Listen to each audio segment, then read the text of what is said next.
New thing. Yes. All right, here. All right, sweet. But you're here. Have a seat. Hey, I'm gonna call us to order. This is the meeting in Whatcom County Planning Commission, the 6th of February. And we'll take roll. Matt, you here? Here. Rudd here? Yep. Dan, I'm seeing it out. Yep. Are you? Yep. But maybe later. Jim. And Dominic. Yeah. Here, so that's, we got 5. Great. Pass it down. Never called my name. What? Called my name. I thought, Been David? didn't I call it? Did I check him off? No. I'm sorry, Scott. Scott, are you here? I am here. I don't know Thank you. why I missed you. I apologize. Easy to miss. Understood. Hey, well, Jim, just choose Jim. Are you gonna mark off Jim? on Yeah. that sheet? Sounds good. Oh, listen. Better than ever. Holy cow. I need Nice to to see you. Here, let me switch this later for the flag salute. Yes. Okay, well, stay seated. Visible. I know it. One thing. No, the real way. That's for the online. Pledge allegiance to the flag of the United States of America and to the republic for which it stands, one nation, under God, indivisible, with liberty and justice for all. Okay, where's my, You're gonna check there on the corner? you already set up with your. I slide over really easy. Oh, careful. Oh, that's all right. Get up like me. Hey, let me just slide all these things over. You look like you're moving around pretty good. I go a month out, I'm a little ahead of Yeah. schedule. Good, good. For what, a hip replacement? Hey.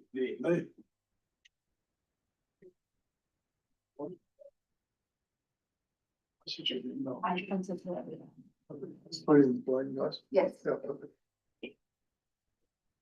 Oh, shoot, I forgot how to. That's a bit. I just didn't hear it, elbow helping when people were out of the word. You can do the same with me. There you go. Like Dominic is my official elbow word, but anybody who wants to chime in, you know, it's A whole bunch of wadded up paper balls. ready to go. Sounds great. You gotta elbow yourself, Jim. All right, department update. Mark, what do you got? Good evening, commissioners. Welcome, first of all, to Commissioner Barry, Matt Barry. Welcome on board Yay. and condolences. For working with these guys. Just a couple things for you, upcoming schedule. Tonight is the Blaine zoning map amendments to be consistent with the planning commission and council recommended UGA amendments. Next meeting is March 12th. We have Commissioner Greif's favorite subject, open space application, coming. And also on March, the next meeting, March 26th, is an open space application from BP that we're bringing in. It's a larger one. So you'll have Alex Harris and Lauren Templeton from staff So, leading those conversations and discussions with you on those. you're gonna accept that trail? I think that's an ongoing conversation. And then in April, we are looking at bringing you a big package of those housing code, zoning code amendments compliant with state law, that because of that Mercer Island case, we now have to have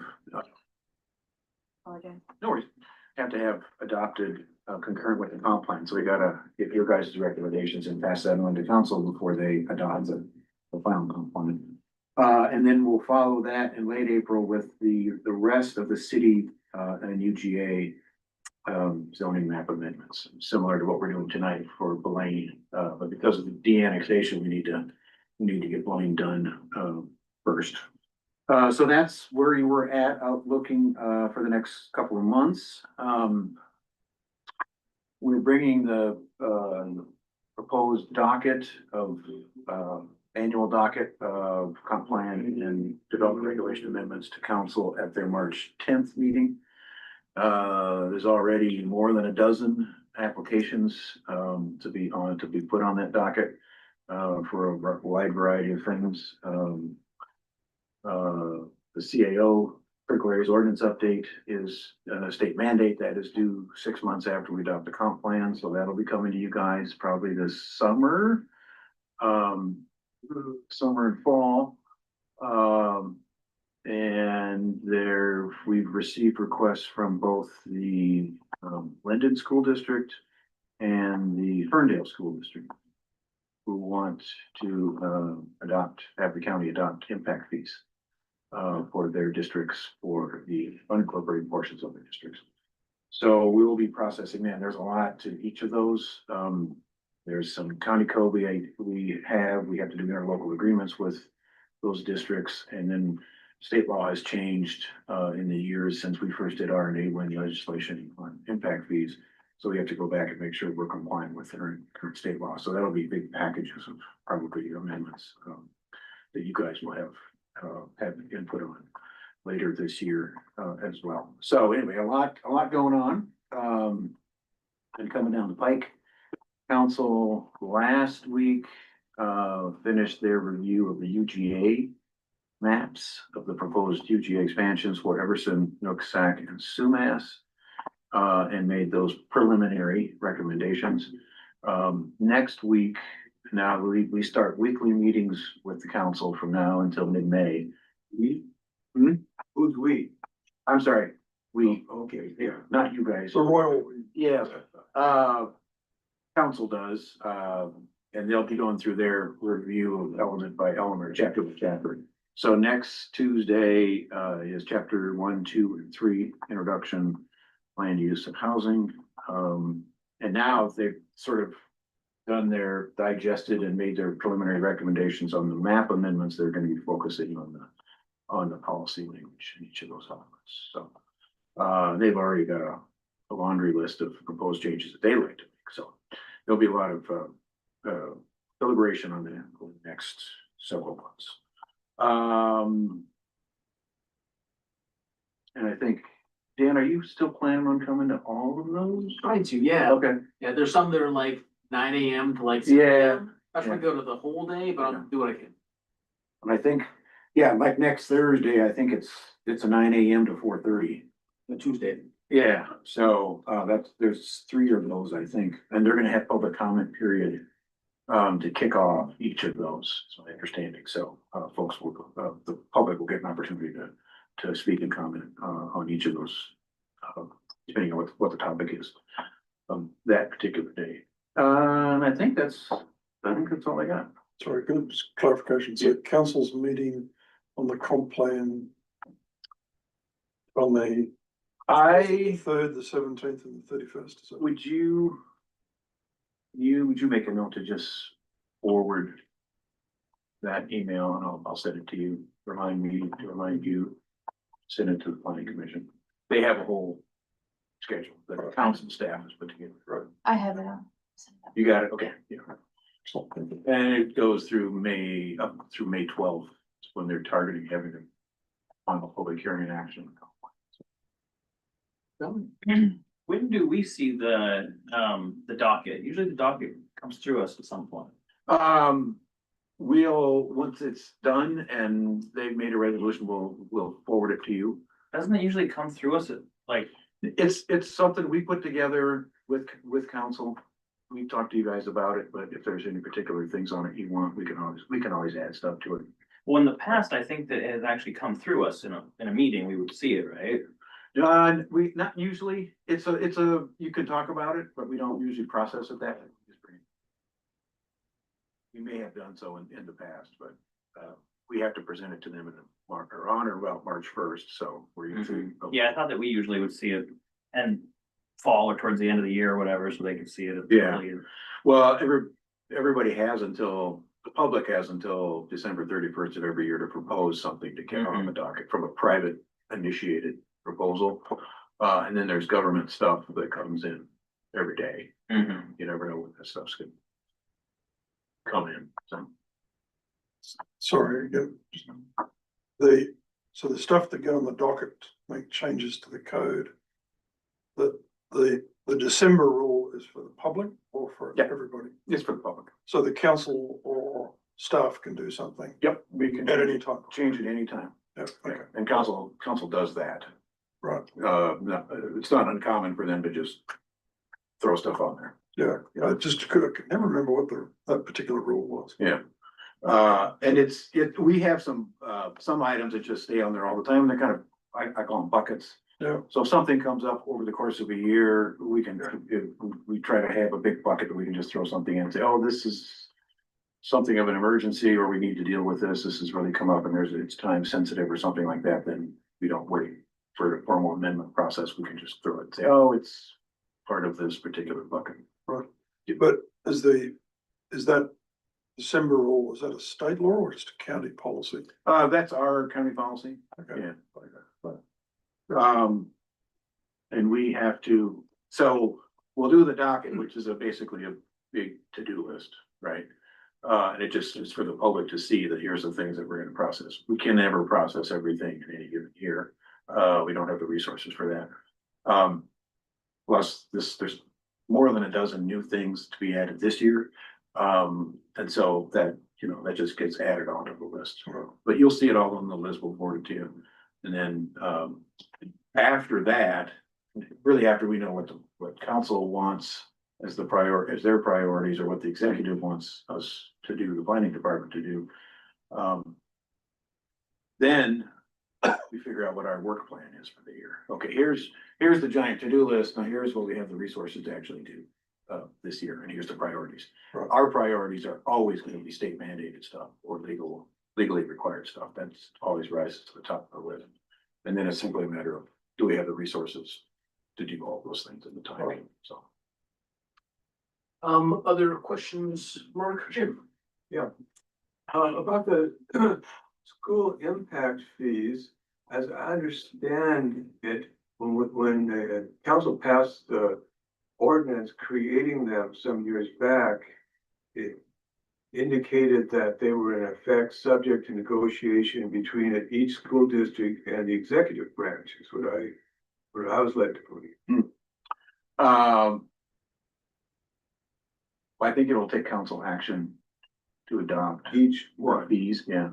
Okay, because We have to adopt their capital facilities plans. Mhm. So in each district's capital facilities plans, they go through there's a methodology for determining what the impact fee is, and it's basically based on the improvements they want to make and the money they have, the gap, and then they figure out, okay, here's the fee. not with those allowable percentages as per state law. Well, yeah, and those, I think there's some RCWs that have changed, because it was years ago when the county adopted those initial, we would call enabling legislation. The county's never implemented impact fees to date. Right. This would be the first time we would have done it. And basically what it just sets it up that the schools have to ask us. Right. And so now both Linden and Ferndale have asked for the first time. However, my understanding is they have an absolute right to impose those fees, but it's just a matter of negotiating exactly What the fee is. Yep. So, And then we'll charge whatever the applicable permit and then get those fees, and then we have to transfer back to the district. I guess I'll have to do public disclosure, as I personally contacted the superintendent of every school district in the county and made sure they knew that this was available to them. We have had conversations with, Linden has been having conversations with us for over a year, and Ferndale just came out of the blue actually just a couple of weeks ago and asked as well. But yeah, I know Linden District went to the city of Linden and went through a process where first the city said no, and then they went back and the city said yes. Because they were in pretty dire straits for funding. So Ferndale's issue is so much of their school population lives outside of the city limits, where they have impact fees for construction, but most of the construction is it the city? is outside the city. Yeah, well, in Linden, they're gonna get most of their money inside the city, yeah. so here's an interesting point about this. So I am just picking one particular property. I own a particular property. It is completely vacant. And yet I pay a rural library fee, Ferndale school bond fee, Ferndale capital projects fee, Ferndale school enrichment, state school part 1, State's Court Part 2, it's over $4,200 a year that I'm paying for school fees for a property that has no students. If I could maybe just pause here, I think kind of rolling into maybe Yeah. commissioner comments or other Okay, things, all right. but maybe finish, no worries. All right, Maybe good finish the job. update, any other direct questions for Mark? And then we definitely, when we talk about school impact fees, valid question, maybe we can save those for later. Any other questions for Mark? Nick, I see you joined us. Thanks for being here. Good to see you. Cool. If not, then why don't we head into open session for public comment? And again, reminder for folks who are online, or if there's anybody in here, you know, public comment on anything you want, except for the stuff we got our hearing on. And so that's Blaine, but other than that, have your piece for 3 minutes. Eileen, do you want to do your thing? I think you have something you say at the beginning. Yes. Welcome to the meeting. This meeting is being broadcast live and will be uploaded to our website. And as Commission Chair Dunn stated, this is the open public comment session, so you may not speak to the topic for a public hearing tonight. That will be a separate section. I see only one attendee online. Do you wish to speak at this time, Otto Pointer? If you wish to, you can raise your hand.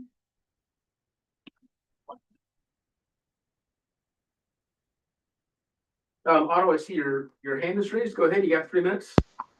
Okay, got it. I'm speaking to the Blaine issue. May I do that now, or would you? No, like- that would be at the public hearing, please. Okay, I'll wait. I'm sorry. I apologize to everybody. Thank you. No No worries. worries. Yeah, you'll definitely have time to speak, but they'll just be at a later point in there. Seeing no other hands, Chair. Great. Close public comment. We'll now open commissioner comments. Any commissioners have any comments about?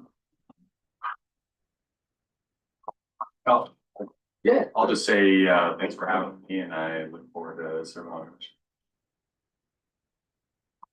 No? I'll just say, I'm pretty sure in the past we did have the docket come to us before it was finalized by council. And seen as we technically can put things on the docket or recommend things be on the docket, I think that's a good practice. So I would recommend in the future that it gets sent to the planning commission, whether or not it's a form. I think it's good when it comes to a meeting, but at least getting dispersed to us to review. I'd be interested, Matt. Maybe you could give us a little bit of buyout. I was afraid you did. My name is Matt Berry. I grew up in Blaine, Custer, Birch Bay. Got into real estate appraising out of Washington State University. Done that for about 20 years. Sold homes in the middle there for a while, but wasn't really a salesman, so I do appraising. I think the appraiser mindset will be a good mindset to have on the planning commission. We essentially do highest and best use analyses on every property we look at hundreds a year. So I've got a lot of familiarity with, you know, the years, thousands of individual properties throughout the district, and just, yeah, looking forward to being a part of this. It's a lot of interesting work to do right now. Yeah. I currently live in Birch Bay. Thank you. Is there a Nick? Go ahead. Yeah, I just want to provide a quick status update on my attendance. My wife got her cast off. For those that didn't know, she broke her ankle in January, so she got her cast off yesterday.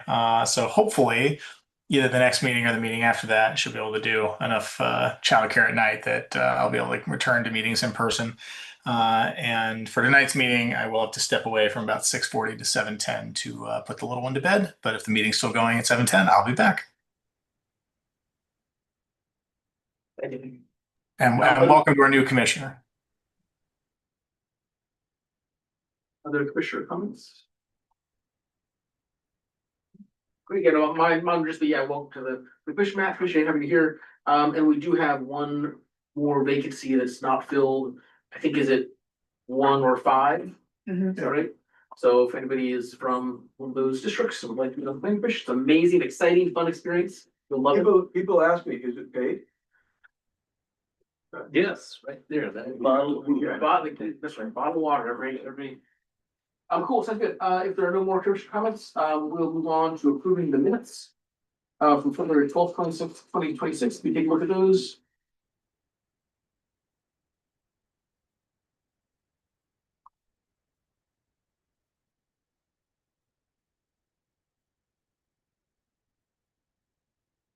I can make a motion to approve the minutes unless somebody else has reasons. Second. Any discussion? Great. Do you want to roll call this or do you want me to? Okay, why don't you roll call it? Barry. Aye. Brown, Yes. Dunn, Yes. Greif, Yes. Hanson. Yes. Rosario, Yes. Van Dalen, Yes. passes. Great. Next up, we got our meeting topic, got a public hearing. Eileen, wanna do your thing? That will be Maddie Shat. She will be presenting the public hearing. Okay, cool, sounds good. We'll have a presentation by Maddie, and I think what I'll remind everybody is like, this is the part where we just give Maddie the floor to talk about her thing. We'll let her talk, and maybe we'll have time afterward for like some clarifying questions. But then when she's done, then we can go back and like have more things once we officially open the public meeting. So Maddie, take it away. Great, good evening. Can you hear me okay? Yes, we can. Perfect. Okay, so I'm going to share my screen here so we can all take a look at the same thing. Okay, hopefully you can see that okay. So tonight, Mark already gave a nice introduction, but we're gonna start the exciting process of all of the proposed rezones associated with UGA and rural land proposals underneath the comp plan. So this is gonna be our first one, like Mark said. We're wanting to do Blaine first just because of the pending de-annexation. We want to make sure that the zoning is set up for that area and established prior to that de-annexation area coming back into the county land base. So that's the only reason why it's being presented first. We do plan on presenting the rest of the rezones as one package together, just FYI. But yeah, I'll just get going here. Oh, I also wanted to mention we have Alex Wenger here. He's the Community Development Director for the City of Blaine. So he's available to answer any questions that you have. Thanks, Alex, for attending. Appreciate it. All right. Great. So the first part I wanted to do is just give a quick timeline about everything you guys have done and that's happened with Blaine kind of in the past year or so. So just to kick off, if you're not familiar with the de-annexation process that's happened up in Blaine, Blaine City Council passed a resolution back in 2025, initiating the de-annexation to place a proposition before the Blaine voters. That was approved by the Blaine voters back in November. And then Blaine's UGA proposal was reviewed and preliminarily recommended for approval by the Whatcom County Planning Commission. And then after that, the city of Blaine submitted what's called a notice of intention for de-annexation with the Whatcom Council of Governments Boundary Review Board. So that's a part of the de-annexation process. It's an interesting process in that they actually do not need Whatcom County permission to de-annex that area, but they do have to go through this boundary review board process with the Whatcom Council of Governments. So they submitted that required notice of intention back on December 10th of 2025. And then in the new year, Whatcom County Planning Commission did submit a letter to the County Council regarding Blaine's UGA proposal. Whatcom County Public Works Department decided to submit what's called a request for review for that notice of intention by the city of Blaine to de-annex that area. And that was included in your packet. But really what that does is prompt a public hearing by the Boundary Review Board so that they're going to review and take into consideration what Whatcom County Public Works Department is requesting. They're wanting to review the associated roadway acceptance and maintenance of that roadway. I'll get into that a little bit. It's more in the staff report, but what they're just wanting to review the roadway work. They're not contesting the boundaries, which is why we were comfortable bringing this rezone proposal to you now. We don't think it's going to change the boundaries at all, but wanted to make you aware that is in process. I believe that they have tentatively scheduled a public hearing in April. I don't think that's on their website yet, but that's what I've heard. So that will be on their website once that is officially scheduled. And Whatcom County Council is starting to review all of the UGA proposals, and they did recommend preliminary support of the revised City of Blaine UGA proposal. So that's kind of where we're at now. And feel free to interrupt me if you have any questions. Really, we're reviewing 3 proposed rezones tonight. The first would be for the de-annexed area, the pending de-annexed area, approximately 573 acres. We're going to be reviewing rezone of the Dakota Creek UGA, approximately 37 acres. And then there's a portion of the Blaine East UGA that they are proposing to rezone from about UR4 to LII, about 263 acres. I'll get into each one next here. Alrighty, so this is just a summary map kind of showing, and if you can see my cursor here, this is the de-annexed, pending de-annexed area being proposed. This is the current East, what I'm calling the East Blaine UGA, and this is that South Blaine UGA, what we call Dakota Creek. Alrighty, so for the first one, rezoning of the pending de-annexed area, the City of Blaine has proposed, and we're supporting designation of that as rural 10A. So that's 1 dwelling unit per 10 acres as the density there. Supporting that for a number of reasons. I'm not sure if you're familiar with that area, but it's located up H Street Road. So it's a very high elevation relatively to the area. There's no public services up there. Because of that elevation gain, there are some significant engineering challenges with extending public services up there. There are a number of critical areas, including an important aquifer recharge area for the City of Blaine, and it's remained primarily undeveloped. Only 18 single-family residences over the entire 573 acres, so that equates to about 32 acres per home. So pretty undeveloped up there. And so that's why we're supporting the R10A designation if that area is approved for de-annexation and returned to the county land base. So we are supporting that rezone. Here. This is kind of an aerial of the pending de-annexation area. So you can see some residences here, and then some very large, wet areas.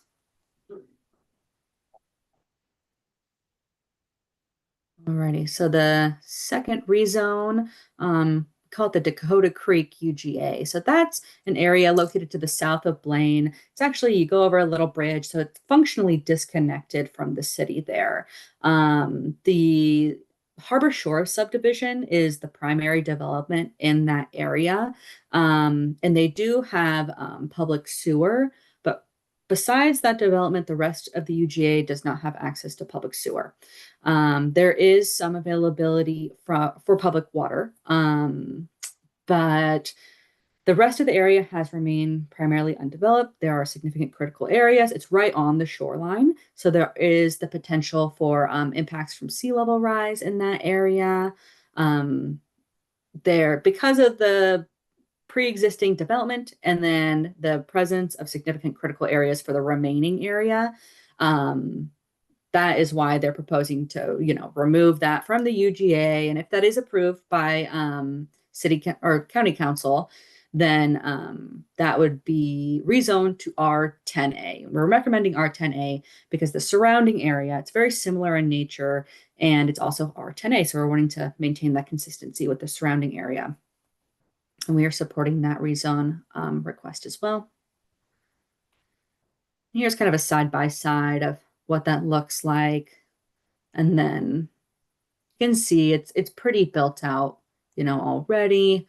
It's right on the shoreline there. And you can see Dakota Creek running right through there.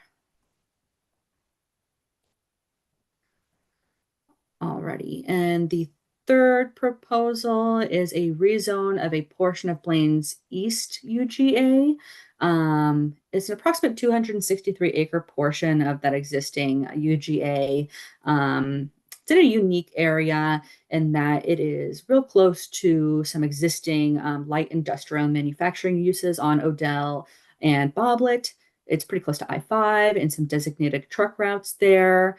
The city has identified the anticipated future zoning for the area as manufacturing, which is why they're proposing this. It's close to other manufacturing uses in the area. I'm going to show you an aerial here real quick, just so you can kind of see what we're talking about. So this whole purple area is the existing UGA, and the red area is depicting the area that they're wanting to rezone from. It'd be UR4. The whole area is UR4 now. So this area would go to LII, so light impact industrial. And you can see here their anticipated future zoning matching that. So going back, at this time, we're not recommending approval just because the area has been designated for residential use since 1987. There are a significant number of residential developments in that area. There is a small subdivision as well. We didn't feel that there's been enough public outreach and education to those homeowners, because once it's rezoned to LII, residential development is a prohibited use in the LII zone. It would make those residences what we call grandfathered uses. We just felt we hadn't done enough outreach with those property owners to see if they would support that or not support that. And we also are aware of significant critical areas in that area. So we need to evaluate if it's even appropriate, to get that desired level of light industrial or manufacturing uses there. So at this time, we're not recommending approval, but did want to present this to you guys because it is something that the city of Blaine has identified that's from their 2016 comp plan as a priority for them. Maddie, I think Dominic has a clarifying question. So the recommendation to not approve, that's purely just coming from staff? Yeah. Yes, that's coming from PDS staff. Dominic, go ahead. And then a follow-up question, how come the maps changed slightly? We had an initial map of that section in the original packet, and then we got some corrected maps.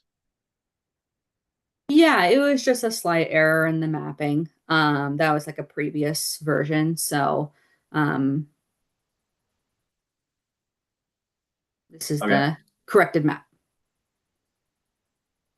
And this is just an aerial of the entire UGA there. So you can kind of see what's going on. This is the, I believe it's the Pipeline Sports Field area. It's owned by the Blaine School District, I believe. So, and then there's that kind of subdivision. It's like a 10-lot residential subdivision in this area. You can see more residences at the top here. There's some other residences, scattered around the area. So that's, what we're referring to. Yeah. Maddie, Jim has a question. Go ahead. I'm just wondering if I heard this correctly. In the introduction to this, I thought I heard that council had given these changes preliminary approval. Is that correct? The UGA proposal. So this is just for the rezone. So that's like the next step. Go ahead. So, is the idea that staff's proposing to accept that it would be rezoned as the UGA, it would just not change the zoning in that from light industrial to light industrial? So it would stay in the UGA, it would become part of the UGA, but it would stay as the UR4 instead of light industrial. Correct. So the distinction between comp plan is something you want to see 20 years from now happen, right? That's the UGA designation. Zoning is what can you do right now? Okay, so city's asking for and indicating they want that 263 acres to be light manufacturing when they annex. But they haven't annexed, and it's our jurisdiction. right? And so one of the things that we've talked about over the past couple of years with the cities is, you know, and these urban growth areas, unincorporated urban growth areas that are associated with cities, not getting annexed. And the cities don't extend sewer and water, so they never urbanize. So our UR4 zoning looks urban, but the code says if you don't have public sewer and water, it's 1 unit per 10 acres. So that's why you see very low density residential there, and it's been that way since, at least since 1987. That's one of their last suburban plan for that area, had it mapped. So this is an area that clearly the city, and I think the county would like to see, we know we need additional industrial lands, right? We've had those conversations over the last couple of years. This is an area the city's identified, they'd like to see that land. But it's gonna take some time to figure out. We wanna see an annexation plan from the city on how they're gonna do outreach to these folks. How are you gonna extend sewer and water? And how that's gonna happen, right? So that's the zoning part that hasn't happened yet. And maybe we're just make sure we're asking clarifying questions of Maddie at this point. We have a good discussion that's gonna be going on. We'll do that after the public hearing. Rod, do you have a clarifying question for Maddie? No, I can wait, it's comprehensive. Okay, sweet. Sounds great. Any other short, sweet questions for Maddie? Okay, great. Maddie, did you have more to talk about with your presentation? This is the last slide. This is just a summary of our recommendations. So we are recommending that the Planning Commission recommend approval of the first and second rezone. So designating the pending de-annexed area as R10A once it's returned to the county land base. The second would be rezoning of the Dakota Creek UGA once it's no longer a UGA, if that's approved by county council, as R10A. And then the second, we're not recommending, or the third we're not recommending. So just wanting to go over that. And that is the end of my presentation. Thanks, Maddie. Appreciate it. Should we roll right into our public hearing? Eileen, you can open that up. Yes. As stated earlier, this meeting is being recorded and broadcasted live and will be uploaded to our website. The public hearing is on the City of Blaine's zoning map amendments. There are no attendees in the room, so I will go to those online. You'll be given 3 minutes to speak. Auto pointer.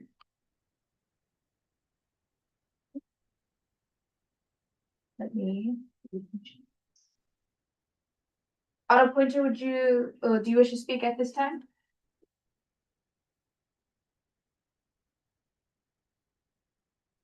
You are muted.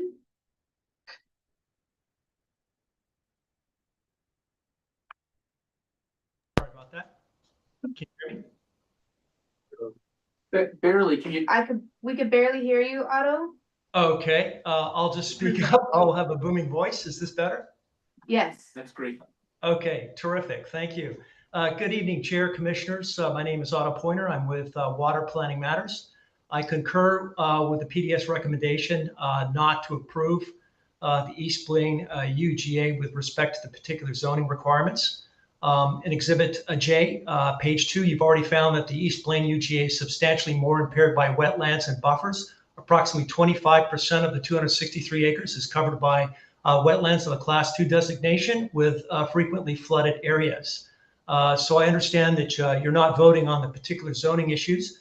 Some of these are in fact critical areas subject to protection under RCW 36.70A and 172 and WAC 365.190-0804.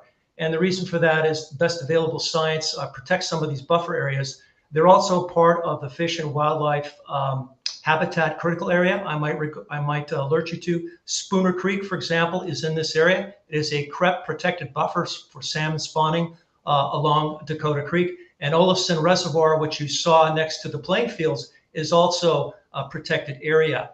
And one of my concerns with this is we've not seen any delineation of these wetlands and streams and flood-flown acreage since 2016, when the last wetlands delineation was done for this area on EN2. So we really don't know what the reduced net developable land is here. And we don't know what the cost of that mitigation will look like with respect to those buffers, and particularly the CREP there. We're also very concerned about the cost here of shifting to the Blaine taxpayers. We've seen very significant utility rate increases of 17.5%. Some of that was through funding of the Avista expansion and infrastructure for the uphill pumping stations, but we just don't know what this is going to cost. So I alert you to that issue. I also alert you to 4 potential considerations. There's no geohydrology study that's been done. There's currently an interlocal agreement for Whatcom County to maintain the wellheads. That's under Blaine's management. It provides water to approximately 17,000 people, including Birch Bay. And so that wellhead area is approximately 1 miles away. So if you're going to put in light industrial manufacturing, we need to know what goes in there. If there's oil, drainage, et cetera, we need to know if there's any kind of contaminants that may in fact impact that water supply. The second issue is before you take on the rezoned areas, are you aware of the SMP violations in the setback areas? There's approximately 7 to 8 violations that have not been resolved by Mr. Wenger's office with respect to the setbacks and violating Drayton Harbor. That's currently under a TMDL remediation plan by the Department of Ecology. So Mr. Wenger's office has not taken any action on that. And if you're not also aware, once you approve this, my concern would be, as a person that lives in Blaine, will the planning commission in Blaine immediately change the zoning? So I'd like to see that the planning commission of Whatcom County maintains that oversight once the UGA is approved, that the UR4 be very closely monitored for lid and for the capacity in that land, and particularly those wetlands which need to be protected. That is your time. Sorry to interrupt you there. That's it. That's it. Thank you. Excellent. Do we have anybody else? There are no other attendees, Chair. Great. All right. Pretty extensive. If we have no other public comments for hearing, then I will close public hearing. And I will open our work session. Don, go ahead. Yeah, Alex, can you speak to the, I guess why Blaine would like to have it as an LII now, versus what the county staff has recommended to keep it as UR4 until things are sorted out? Yes, thank you. I'm Alex Wenger, Community Development Services Director for the City of Blaine. Thank you for that presentation, Maddie. I thought that was pretty great. There's a misalignment here between Whatcom County zoning and the City of Blaine's growth plans. We've had about 82 acres of this plan for manufacturing. It's in our 2016 comprehensive plan. This is our collective, Whatcom County and the City of Blaine's future industrial land supply. And when Whatcom County allows single-family homes to be permitted in this area, we're using up that land supply. We have a opportunity to protect our industrial land supply here and promote jobs in Whatcom County. This is something that we're taking very seriously. So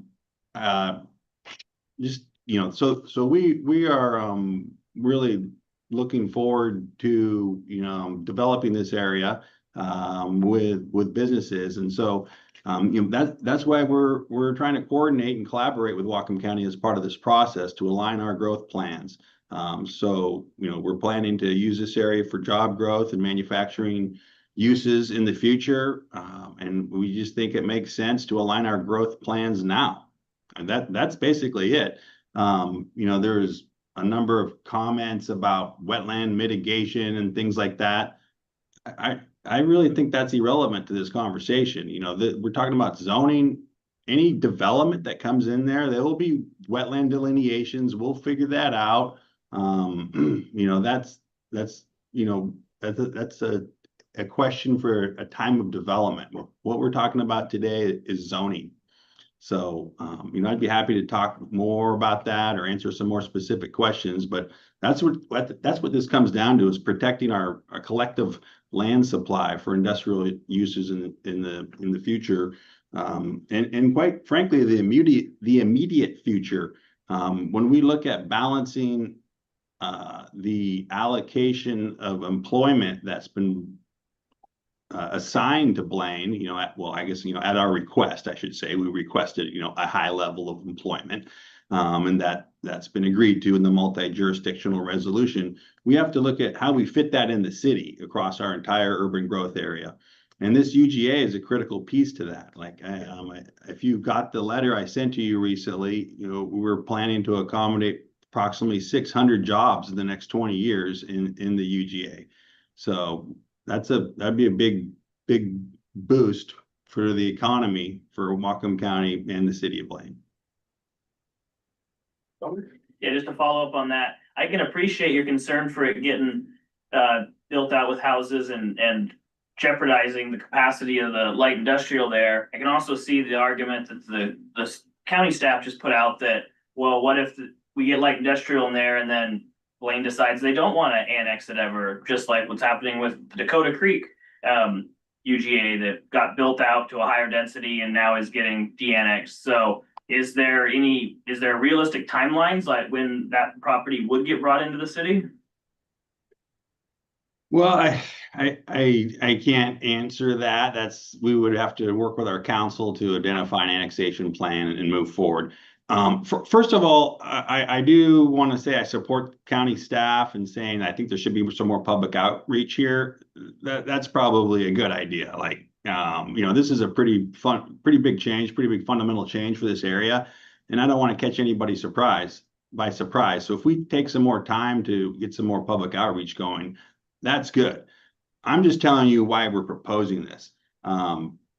Low density residential development doesn't pay the bills at the city. The tax base for that is pretty nominal. If we can have businesses that have jobs, that's a lot different. If there is some, quality businesses that locate in this area, we'd be happy to annex those into the city.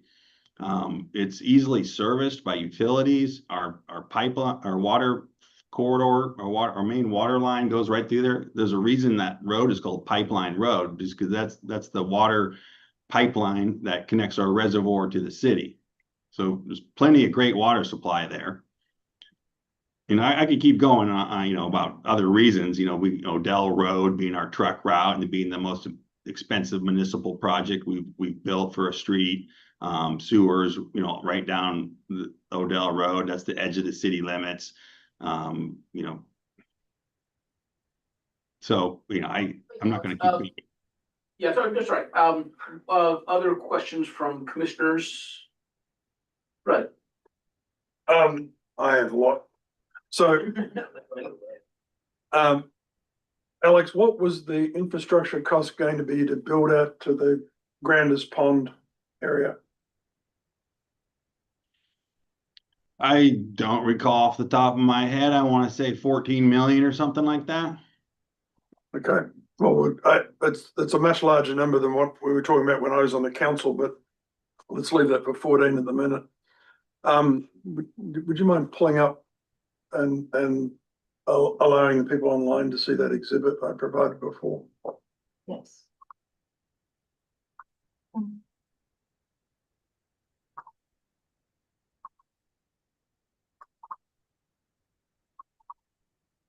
Oops.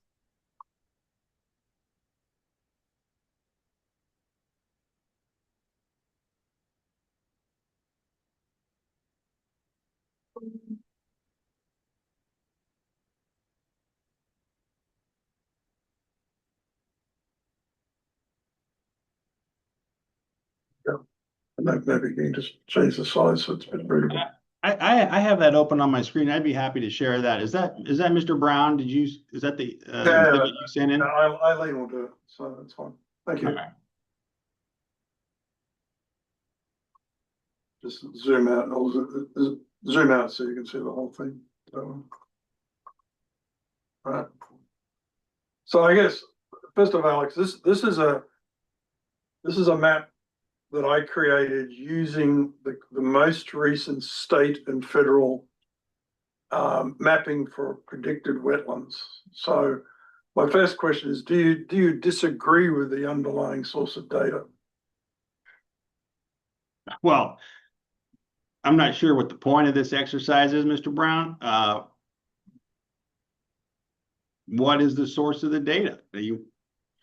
So the source of the data was the Washington State Department of Ecology and the the NRCS, part of the USDA. Well, I'm It's not, part of the latest version of the National Wetlands Inventory data. why would you not be using Whatcom County's critical area ordinance, sir? Because it was done in 1987 based on aerial photographs in 1987 and only identified category 1 wetlands that were greater than 3 acres if they were in a forested area. If you read the legend on the bottom of that map, it is unbelievably inaccurate. It's 40 years out of date.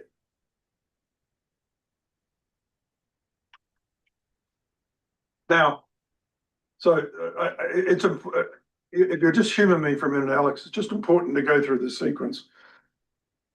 Do you disagree that this is more accurate data than the stuff that was done 40 years ago?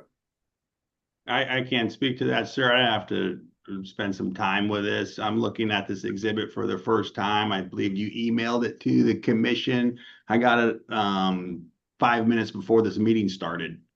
Okay, it's basically the same map as I provided several months ago, but and I can provide all the layers for this if your staff wants to do it. And I'm going to be producing a white paper that provides the exact sources and hyperlinks where you can download this from the federal government and the state government if you want to. But the blue section on this map is the wetlands and streams that are fish-bearing streams, not the non-fish-bearing streams. But the blue areas are what the current state and federal government predictions are for wetlands. Now, in my personal experience, these layers only represent category 1 and category 2 wetlands.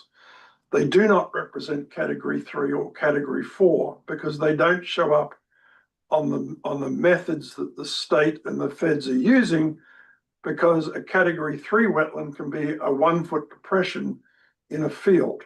It doesn't have the granularity to really show up on aerial imagery or even, frankly, even LiDAR.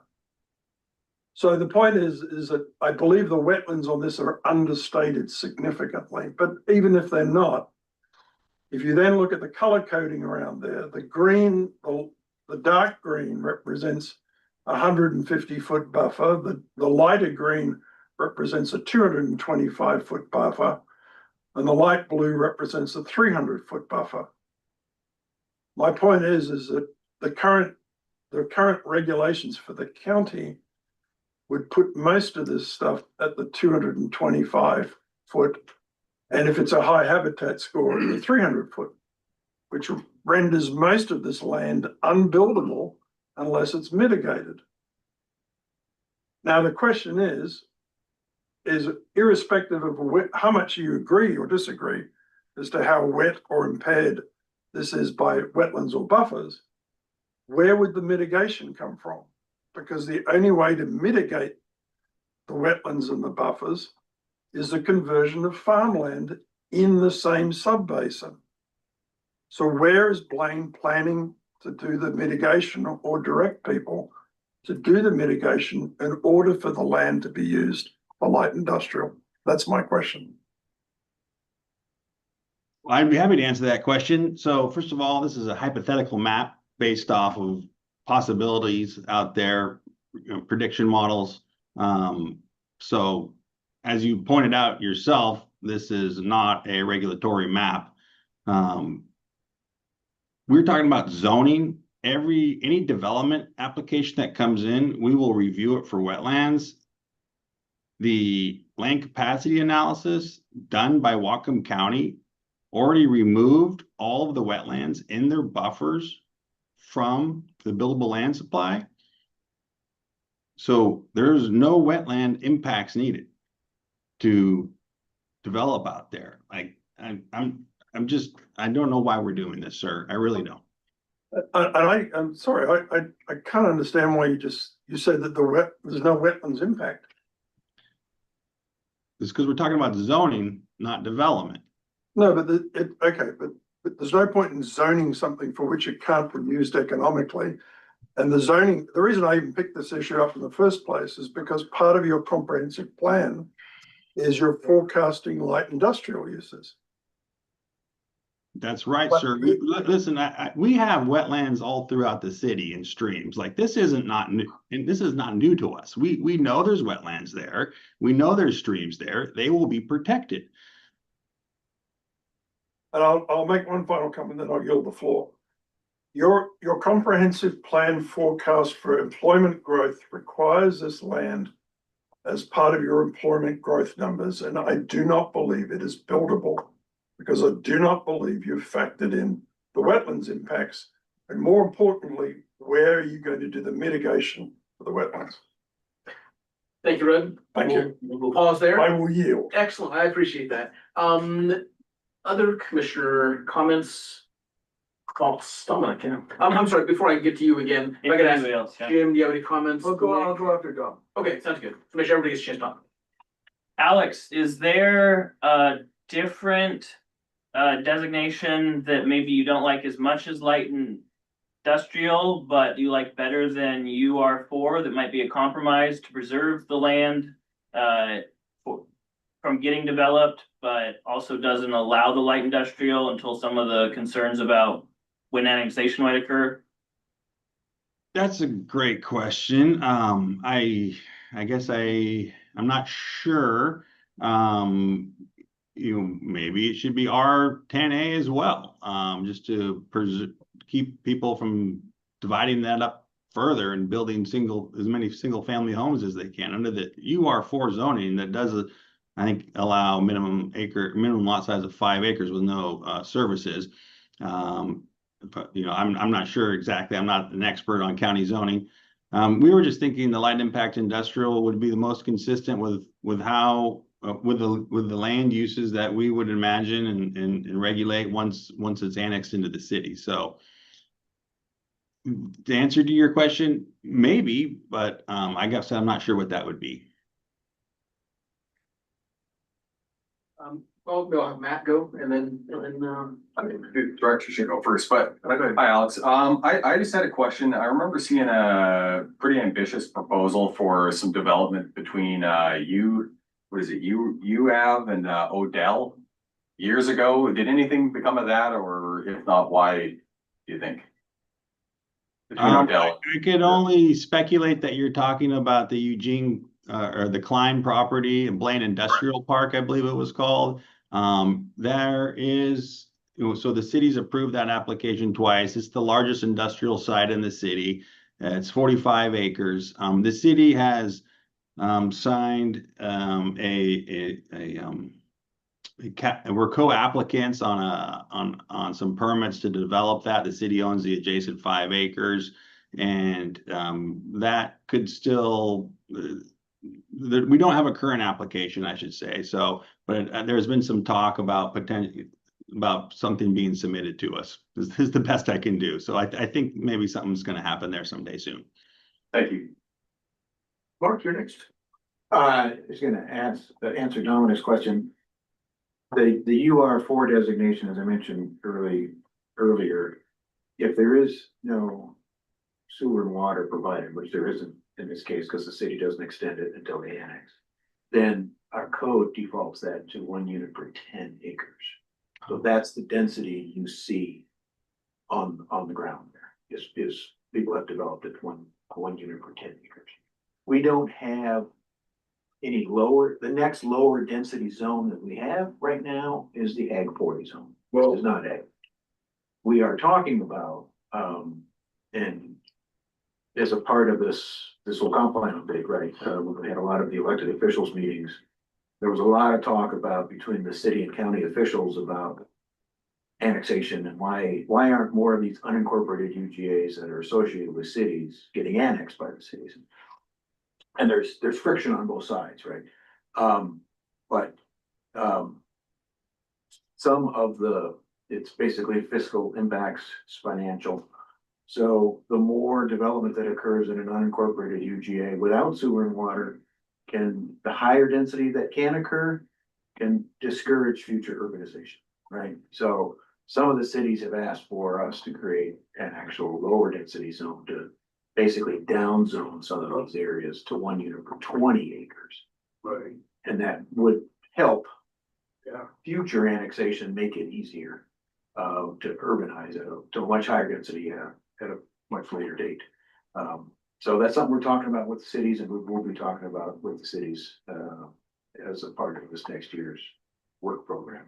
So that's something we could do, but at the current time, that R10 is kind of the standard minimum density, even within an unincorporated EGA. Why didn't you just go for our 10A then instead of doing the? Because you can't have rural zoning in an urban growth area.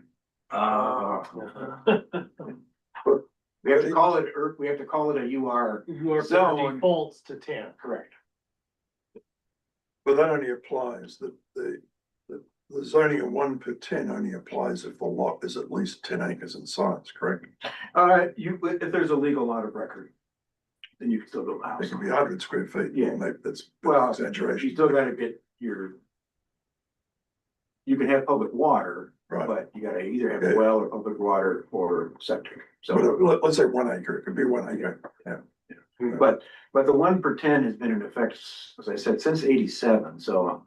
And just eyeballing the aerial, those are pretty large lots out there. There are some smaller, there's some smaller lots up on the top, off of H Street, that are at a higher density.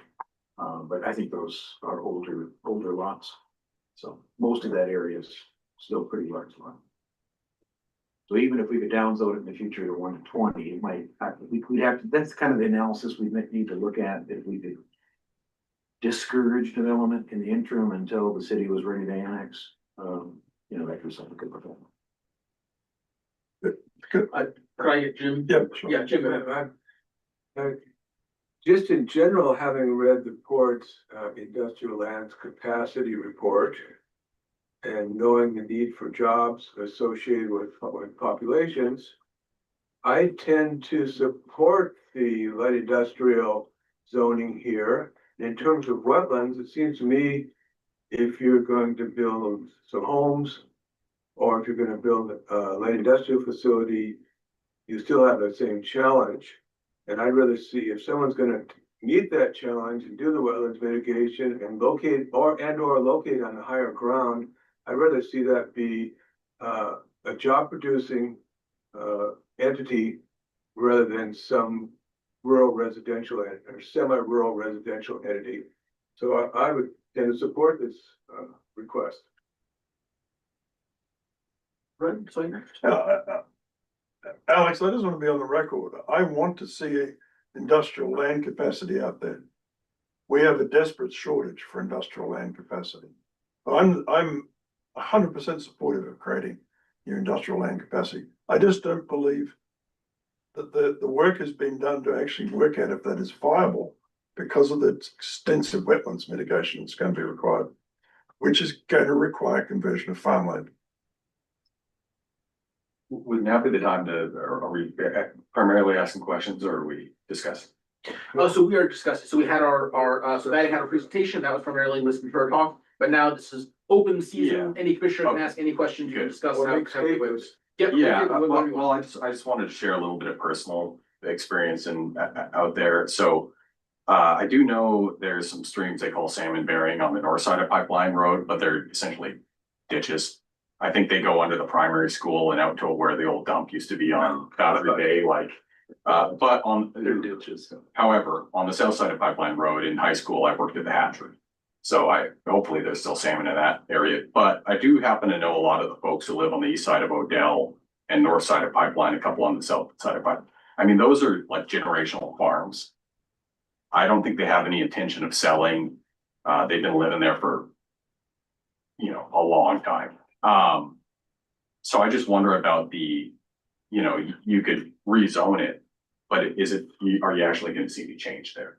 I talked to a couple of them over the past week and they were like, no amount of money is going to make me leave my thing there. So I don't know if that's if you're trying to create industrial and see land use changes there, it may be a situation like the area that was de-annexed where there was a plan and then it never came to fruition because the people who live there don't want it. That's just my thought. I'm kind of getting a sense of where we are as a commission, maybe where the bulk of us are on this one. Well, I think there's the three places we're talking about in Blaine. Do we want to talk about the other two as well? We're saying we've kind of had this conversation a little bit. Do we want to shift our conversation there, or is there still more to talk about this? Why don't we make motion on all three of them? We could. Do we want to make a motion on this section? Whether we support or. If I may, I personally prefer to continue the whole discussion, then come back to individual motions on. So if you want to shift the discussion to a different area, that's Totally fine. fine. I feel like most people kind of had their say on this one, on this particular thing. I think we're kind of get a sense where we're at maybe. Do we want to talk a little about the de-annexation up on the north side of town? Sure. How are we feeling about that? Can we discuss it with the point of probably making a motion then on that one and then work our way through 1, 2, and 3? I think that sounds great. Yeah, so we can, anybody can any commissioner can make a motion anytime. Okay. Yeah, that'd be totally fine. Yeah. I can make a motion to accept number 1 as proposed by planning. Okay, we got a motion. We got a We got a second? second. We're open for discussion. Right. Sorry, define number 1. We'd have to bring it back up on the screen to look at it. I just asked you to define it by area, not by. Zoning of pending de-annexed area approximately 573 acres as R10A. Right, okay. Sweet. So we got a motion. We got a second. Let's discuss. Right. So I'd speak in opposition for this. That area has had $6 million invested into trying to turn it into 1,000 units of housing, which the community desperately needs.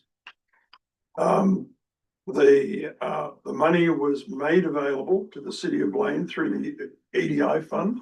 It was offered to the city of Blaine to assist its conversion into housing, and the city rejected that.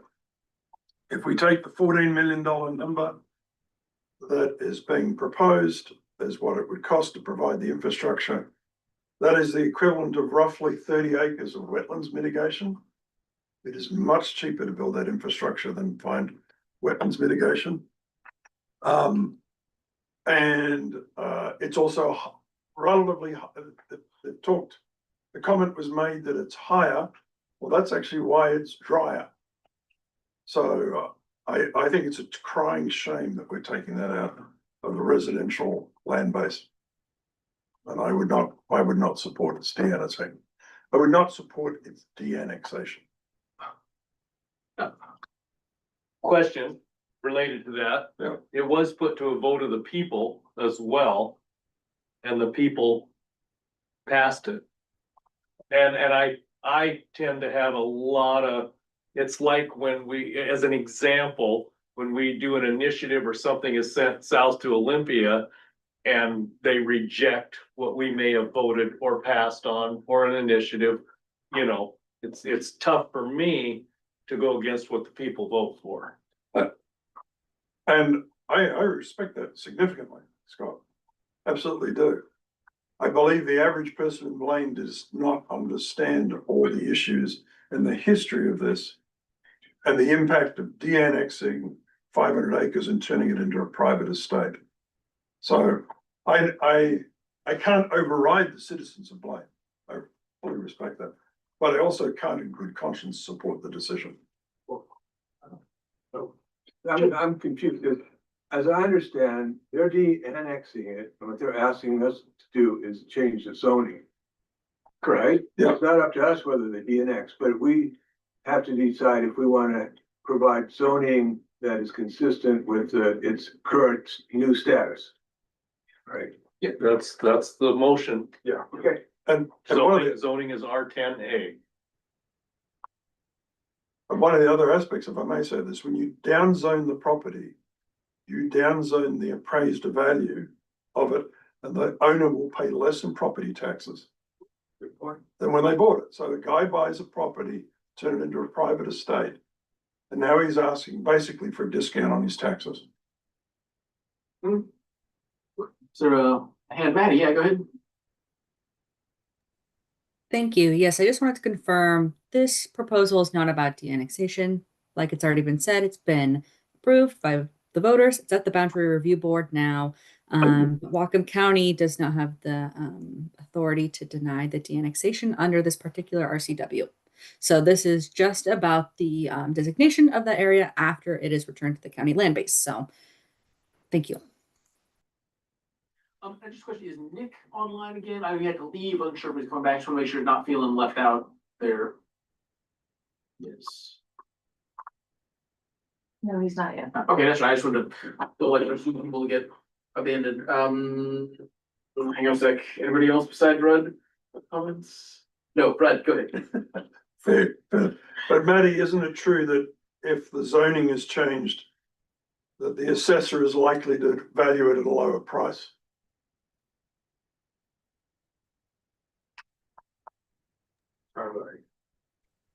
So we did talk about that in our land capacity evaluation. That's a part of your staff report. There's benefits and cons depending on who you are and what property you own up there. It just depends. It's not necessarily, I'm not an economist. I can't say for sure, whether that would be beneficial to a homeowner or not. But maybe that would mean lower taxes for people. It might mean that permitting is slightly less expensive for developing residents out there. Typically, when you're submitting an application to a city, they have other types of fees associated, like impact fees. We do not have impact fees for residential developments. So there's ways that homeowners can save and ways homeowners might be paying more. So it's a complicated issue for sure. My understanding is that the county assessor will lower the value of the property if the zoning density goes down, and the person will pay less property taxes going forward.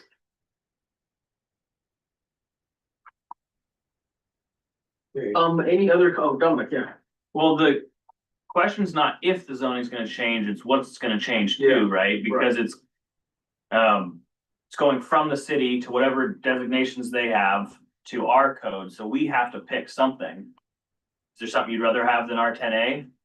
I mean, I want to stress, I'm very well aware, probably more than most, of the limits of impact that my comments will even have on this whole issue. Right, or the ultimate outcome. I just think it's an absolute tragedy that we've lost 1,000 houses in a housing crisis that have been converted to a single estate. To me, it's the ultimate tragedy in this community from a housing perspective. So, Any other comments from commissioners? Just a question. What is the zoning right now? Because it's still at the UGA, so it's right, and well, it's still still, there's something. What's the Light zoning now? residential. How many units per? I'm looking that up now.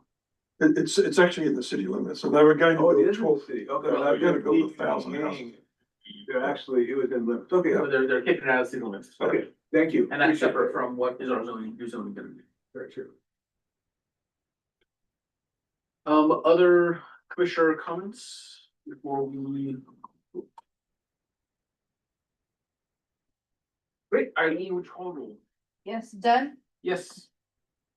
Clark is away, Hanson, Yes. Mosseri, Yes. Van Dalen, Yes. Barry, Yes. Brown. No, It passes 5-1 with one away. We wanna go back to East Blaine, or do we talk about Dakota Creek? I'd say number 2, Dakota Creek. Dakota Creek, all right, let's talk about Dakota Creek. What are your thoughts, Scott? Motion? Oh, we just, Your turn. we discuss it. Okay, I Yeah, move, go ahead. I move that we approve the proposed change for the Dakota Creek property. I can second that. All right, a motion and a second. Discussion. Dominic. Mark or Maddie, would there be anything to stop us from just keeping it as UR4, or is we only use that in UGAs? Only UGAs. Yeah, so it's coming out of the UGA. Mhm. It's a rural area, so it has to have a rural zone. Ask a question. Yeah, of course. Downzoning that, yeah, he's gonna throw a lot of those properties into a non-conforming. just because there are some larger ones there, but then there's that whole Elmwood neighborhood that they're on, pretty like city-sized lots. Does that create any issues as far as someone's house burns down and their ability to rebuild, or is it a legal lot record? Yep. Okay, good question.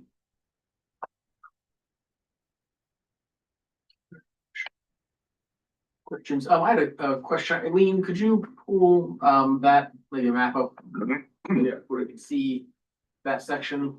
We had a question about sewer in there. Which map? Maddie, do you have the map up? Maddie does.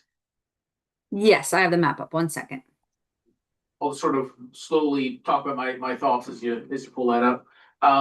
So it looks like it's a pretty, oh, thank you. Like it's a pretty developed place, like compared to areas we're talking about, East Lane and a bunch of other stuff, like there's a lot of houses there. And it sounds like it's serviced by water and partially serviced by sewer. I guess my question is, could you point out where it's serviced by sewer?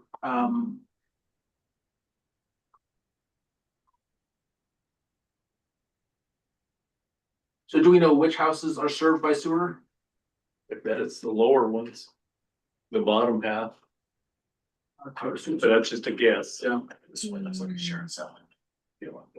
I do not have a sewer map for this area, but I know it's just the one subdivision that has public sewer.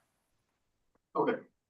I guess my thought is, so the arguments that I think I've heard to remove this, are that it's,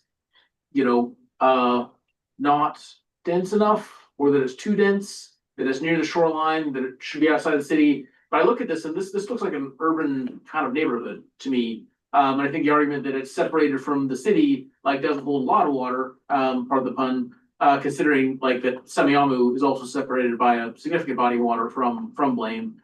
So I would look at this and I would say, you've got a group of homes, people who live there. It's definitely not gonna be a farm. It's definitely not gonna be anything other than a place where people live. It's got sewer, so sort of, it's got water, it's got power.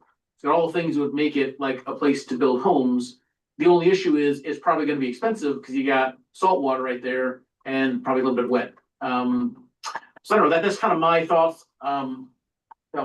Yeah, I have similar feelings. We have to make it a rural designation. It's coming out of the UGA, but we have RR 1, 2, and 3 that it could be designated. Is that true?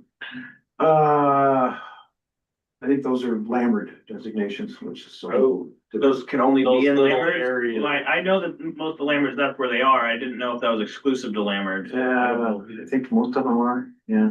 It's a different can of worms from a GMA standpoint. What would you estimate the size of those lots? About 8,000, 7,000? Well, I wonder if Alex might Maddie's got her hand up too. know more about that particular area. What do we do, Maddie, next? Thanks. Yeah, like Mark said, we actually have a policy in the comp plan. It's 2MM. It talks about how you zone different rural areas. So rural communities, those are your Lammerts, and they have to have at least a density, I believe it's 2 dwelling units per acre. And this is actually less dense than that. So we don't want to kick it into a zoning designation that's going to be denser than that. Is why we were recommending R10A. And Rudd, sorry, you had a question. Yeah, those existing houses look like they're on lots that are 7,000 foot or less. Yeah, no more than 10. I mean, they are right next. Yeah, so they're already running at 5 per acre, roughly. At least 4. I mean, yeah. So On the south side. On the on the south south side, yeah. And my point is that my understanding is you can't extend sewer and water to an area outside of the UGA, correct? Under very limited circumstances. Right. So we're taking an area that is currently UGA, that currently has sewer and water, and we're going to take it into a non-UGA? Only a portion of it has sewer, I believe, is what Alex is saying, only the south side. Right, but the portion that does have sewer and water, how do you take it put into a designation that you're not allowed to put sewer and water into it? There are other areas of the county that used to be in UGAs that are no longer and were developed at urban densities and are no longer UGAs. So they're anomalies, but they're out there. But is it legal to do it? Yeah. It's an after the fact thing, but yeah. Because it's already there and it was designated, the sewer was put in when it was urban. And then later, as of now, the proposal is to de-designate it as urban, but it's already there. So there. If I could say, I saw Dominic hand next. No, please, no, I do not want to dominate. Okay, great. Shut me down. Dominic, all right, Dominic, I saw you next, and then Jim, you're after that. I mean, Red's, I think, going down similar track as me. I was not in favor of his pulling out originally. I feel like, I don't like the argument that they don't want to take land that's already developed. That's kind of opposite of how I see the GMA working. That's why I'm in favor of putting as little of, keeping the density as high as we can within there, because I know they said, well, there's some areas around it that they are R10, but I see a lot of things around that are a lot less than R10 there. So that's why I was going down the RR. If that's against one of our policies, I would at least consider R5 in there. I don't know how many you'd actually get, how many of those size parcels are even left there, but it just seems like that area is developed in that matter already. Jim, you're next. Yeah, I made the motion, but I'm opposed to it because it seems to me people in that development, they see some land to the north of them, and well, why should we have that developed like ours is? I own property on Whidbey Island along a navigable waterway, and I understand the barriers to developing in ways that will adversely impact the shoreline and the waters. So I would say go ahead and keep developing there. I think we need more dense development. It's already, half of it's already densified. Let's let them densify up the rest of it within the environmental constraints. Nick, welcome back. I see your hands up. Yeah, I'm catching up, so would love a brief update on what the main motion is we're debating, and also just, if we covered what outreach has been done. I noticed no one spoke from this area, I don't think, so I was curious what outreach has been done or what effect on the property owners a rezone would have. And I'm sure it's been covered, but if someone could just briefly spark note me, that'd be great. Yeah. So I think, I'm not sure when he left, but there was a previous motion to approve the de-annexation zoning, so we kind of took care of that. Now we're talking about Dakota Creek, and the motion was made by Commissioner by Hess. Jim. Jim, what was your motion? That Yes. we approve the proposal presented to us by Blake. Yep. Does that answer your question? My third question was just the outreach that's been done to these individuals, since nobody spoke, and this seems like a pretty significant change to their property zoning, and what impacts that zoning change has on those individual property owners. Alex, maybe you could answer that question. Oh, Matt. Oh, no, I'm sorry. Oh, Maddie. So I see it's Maddie. Go ahead. Yeah, just a kind of a point of order here. We're not talking about removing this area from the UGA that's already been talked about. So this proposal is only if the county council approves removal of that UGA status. So if that happens, that's why we're proposing R10A. And something that we kind of talked about earlier, Nick, is that in the UR, if you do not have public water and sewer, the effective density is 1 dwelling unit per 10 acres. And there are areas in here that do not have access to both public water and sewer. So we're not going to be seeing dramatic changes in this area if you're rezoning it to R10A. That's why we're recommending R10A. And the areas that are left are significantly encumbered by critical areas. And we kind of talked about this earlier. The way that we determine if a lot is eligible for development is we do a lot of record determination to make sure it's a legally created piece of property. So it doesn't matter what size it is actually, because zoning and the way lots are created over time changes. So as long as it was a legally created piece of property, you can still develop a single family home on there, regardless of the size. So it's still in a residential zone, still going to allow for residential uses. This is specifically talking about subdivisions and subdivision density, but effectively it's not changing because it already is effectively 1 dwelling unit per 10 acres. So that's what the perspective we're coming from. Got it. Thanks for the update. Appreciate it. So a couple of clarifying questions. If, I understand the legal lot of record would allow a person building a house, but they'd still have to meet the requirement to demonstrate they've got potable water and septic disposal. And if they're taken out of the UGA, are they, you've got a house that was down the street that had a sewer and water connection from Blaine, but now the land next door is taken out of the UGA and they didn't have a sewer and water connection.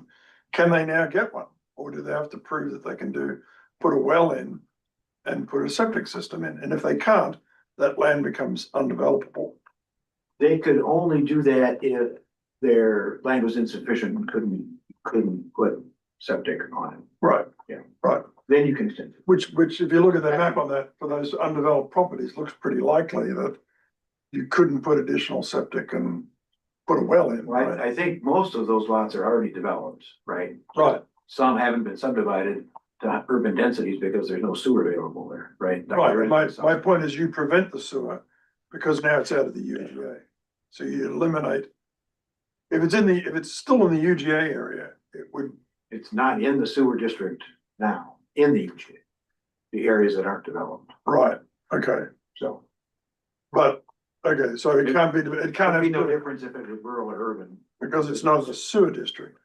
But if we take it out of the UGA, now we've got two strikes. It's not in the sewer district and it's not in the UGA, so the sewer district could not be extended because it's not in the UGA, correct? So Unless there was a health hazard. And that's the basic. okay, fair enough, which would apply if the septic failed. Right, if the septic failed, that's when usually happens. Right, okay. Yeah. So the other question I had was the state law is putting in these issues about putting in where you can put in an ADU. Mhm. Is this proposed change going to change where they can put an ADU in that area? The law that would go into effect is similar to the law we already have. You still have to demonstrate that your septic system can handle the ADU and the frame.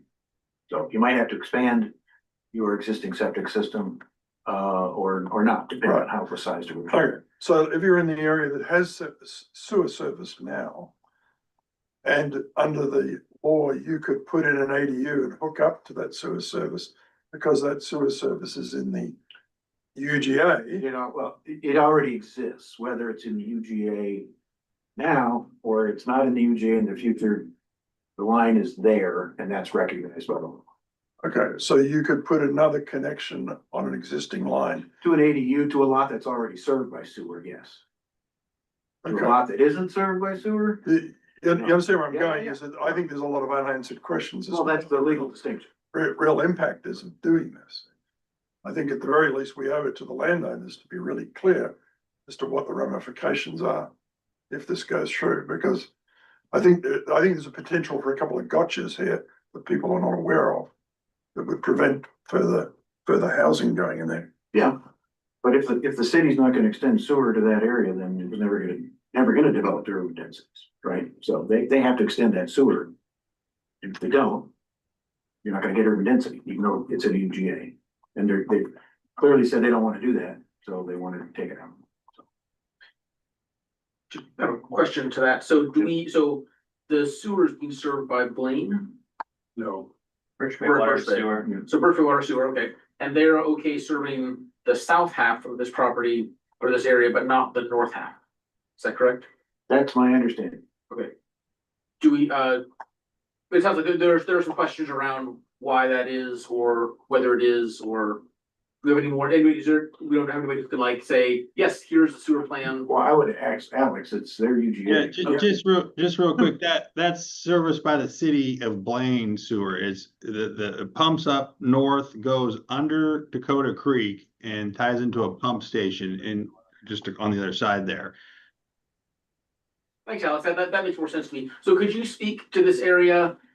Which area is served by sewer? Which area is not? And then why is it that you would like to, that you don't want to serve the rest of it with sewer? Yeah, so it's the Harbor Shores development, which is like that cluster of houses on this kind of south half there. That developer put in the sewer and the pump station to build that. And we accepted it at that time, even though it was outside the city, but within our urban growth area.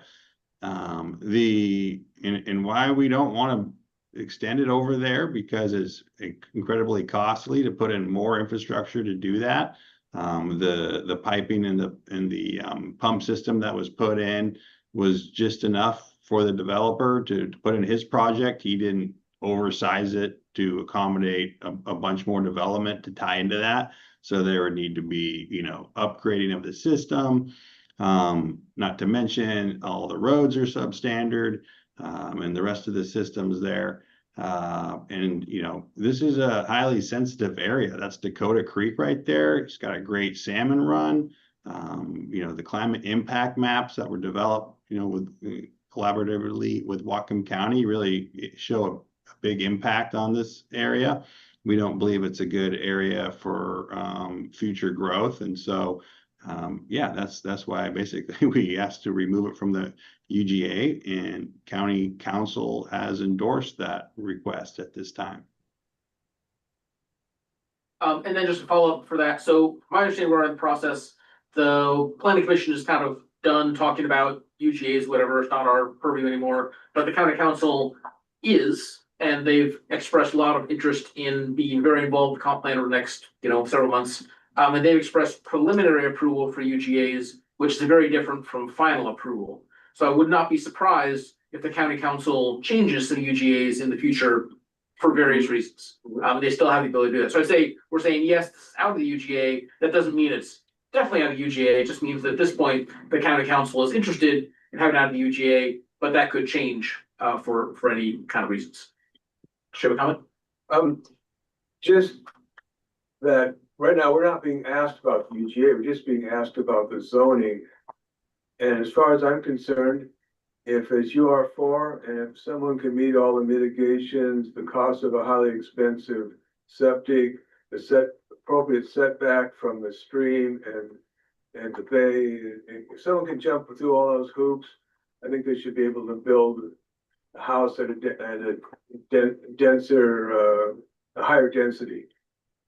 I mean, there's enough hoops that you have to jump to that I just really can't see this thing being overrun with rampant development anyway. But if we can snug a few more in there to provide more dense housing near the city of Blaine, I think it'd be a good thing. Right. Clarification. The demarcation between responsibility for the county to provide any services or support is the city limit line, as opposed to the UGA line, is that right? So all of the cities have a similar policy where they do not extend public sewer and public water outside of their city limits unless they end. No, I think about everything else, like And what about police and fire and all the rest.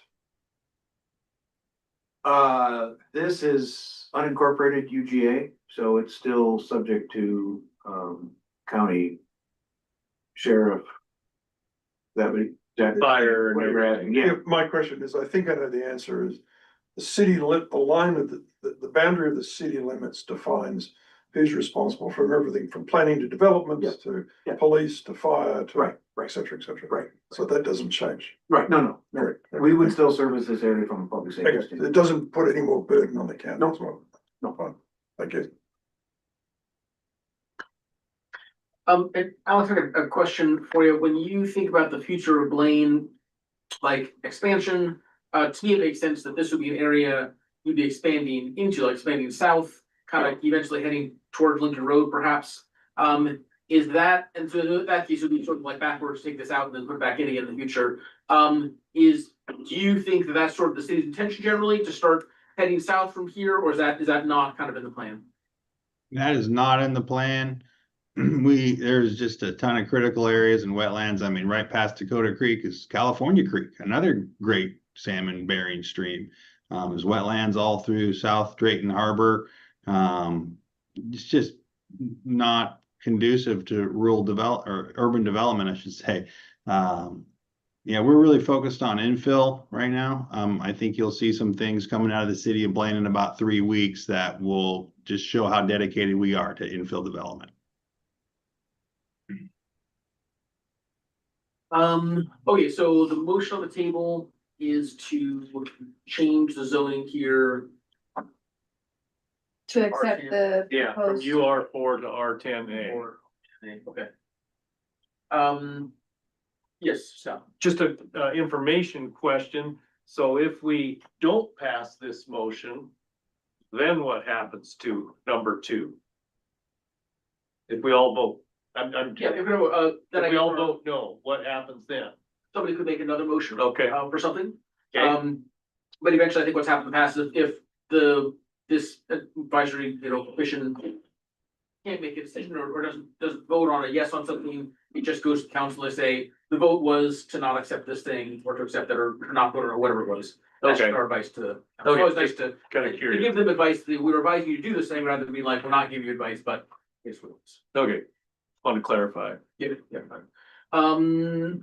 Other comments? Nick, you got any other thoughts on this one?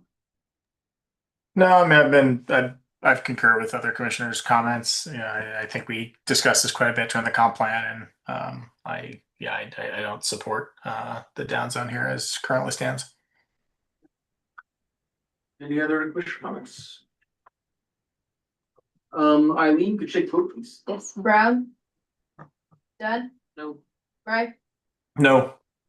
Hanson, Yes, Mosseri. No, hold on a second. No, I'm sorry. No.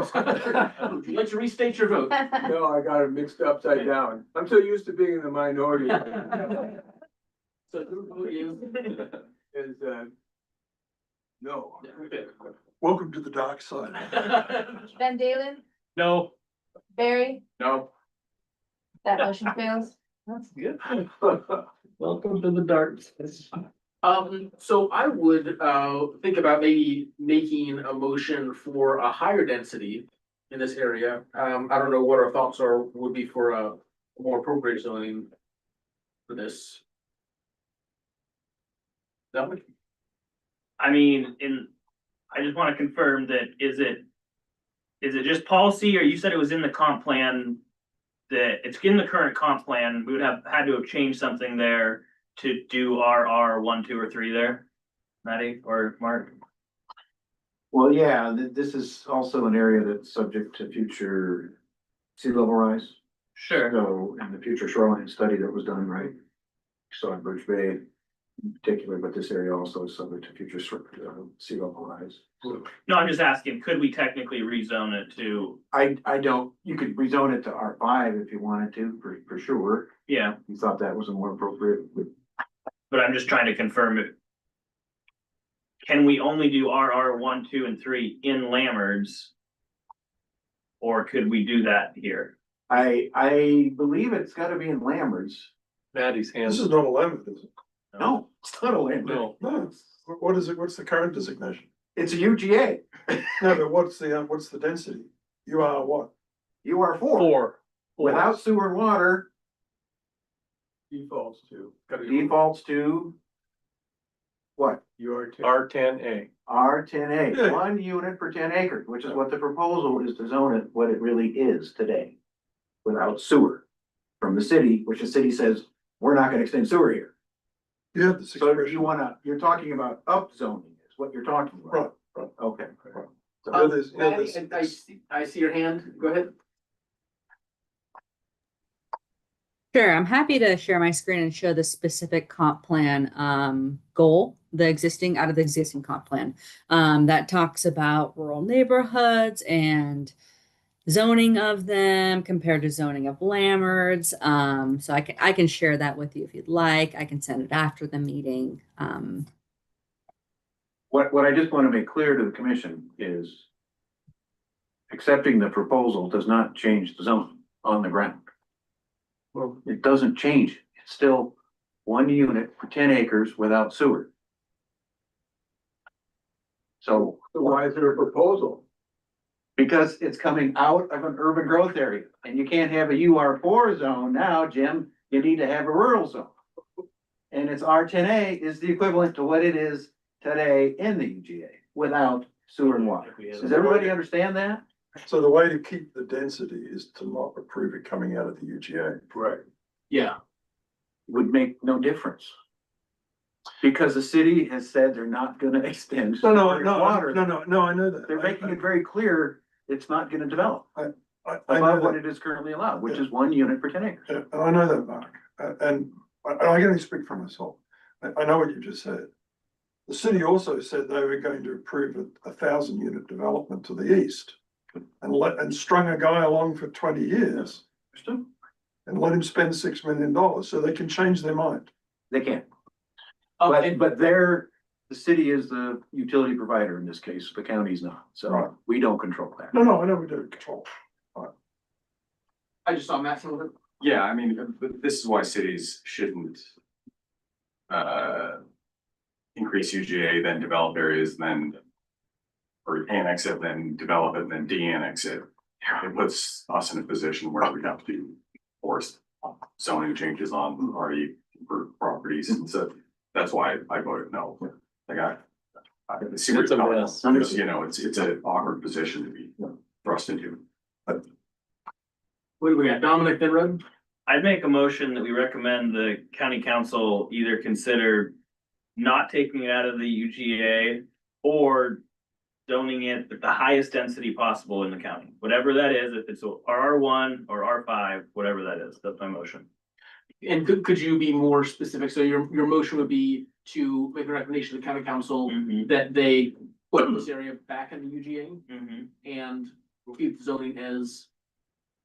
Yeah, I think Your- my recommendation is to keep the zoning as high as possible there. I don't know that they're gonna revisit putting it back in the UGA. If they don't want to though, I'm just recommending we make it as high as possible. I'm not clear if I can do R1, R2, R3, it sounds like. So I'm just recommending the highest density possible. And I get why people don't like it, but I think that is very similar to what's already been built out in that area. Okay, so we've got a motion, it's great. You have a second? I can second it. Scott's got a second. Great discussion. Red. I'll speak in opposition for this reason. Changing it to RR1 is actually a lower density than what it currently is. The UR4, whether it's, I believe, whether it is RR1 or UR4, you still have to meet the water and sewer requirements. So UR4 allows you to build 4 units per acre, provided you can satisfy sewer and water. RR1 would only allow you to build 1 unit per acre, provided you can satisfy water and sewer. And just to clarify the motion, your motion is that we recommend to the county council to bring back the UGA and have the existing UR4 zoning. Yes, and my understanding is that if it comes out of the UGA, it can't be a UR zoning. So if you leave it in that's why I'd support leaving it in. Well, that's why I said That's the I recommend they leave it in. Yeah. If they're not going to leave it in, I would put it at the highest All right, density. all right, fair enough. Chip. Just for a point of clarification, way I heard it is that they preliminarily accepted the removal from UGA, but it hasn't been formally removed yet. And they're subject to feedback from the public and from us before they make their final decision. Isn't that correct? That's correct. On the UGA? Yeah. Well, you've already provided your final Well, recommendations on the UGA. Sandy Fickle. Indeed. You mean like it's in the official. Yeah, Mark. I would just comment, I like that proposal idea, the concept, because whatever you recommend to council, they're gonna ask me, and I'm gonna defer to him. What was the planning commission thinking?